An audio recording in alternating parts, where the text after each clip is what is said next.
So occasionally I come across activity that's so egregious in the world that it really irritates the piss out of me. And in this case, what we have is a website that does news that was blocking me for seemingly no reason.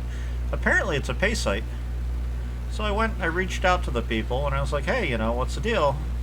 Exactly right, no mistake, no WordPress plugin. It's a subscription site, no pay, no read. So, I offered this little factoid of, wouldn't it be better to redirect to a login or a subscription page, which, is what typically is what's done, and I had already been blocked apparently. So that was cute. So I'm going to show everybody now how to go ahead and get there, and at some point I'm going to try to find a way to tag them. So apparently the guy's an asshole, and I'm from back towards the beginning of the internet, so I don't really tolerate that shit. It's kind of fucked up. So here's what we get if we currently put the page into the browser. And here's how you get around that bullshit.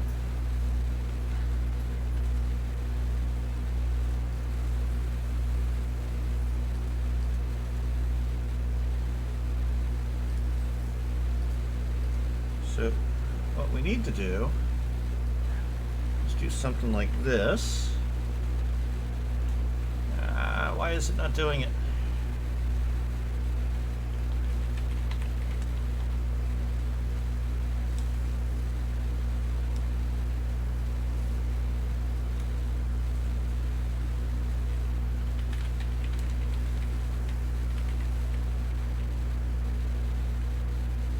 And what we'll see right here is there's the cached version right here. So we go to that, and we basically get the exact same content, except for the fact that we're now missing a bunch of ads, which is fine. And now we have the whole thing.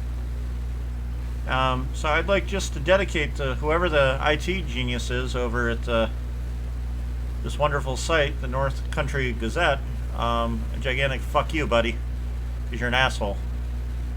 There's nothing wrong with you wanting to be paid for your content, but if you can't even be civil, you're not going to have anybody such as I go ahead and pay to access it. I'm not going to hand money over to an asshole. So here's how everybody can get to it now. Go ahead and search essentially for the same content, and you can go ahead and read it for free because he's allowing Google to scrape. So screw him. And I hope everybody learned something, and I hope you have a great day. Bye-bye.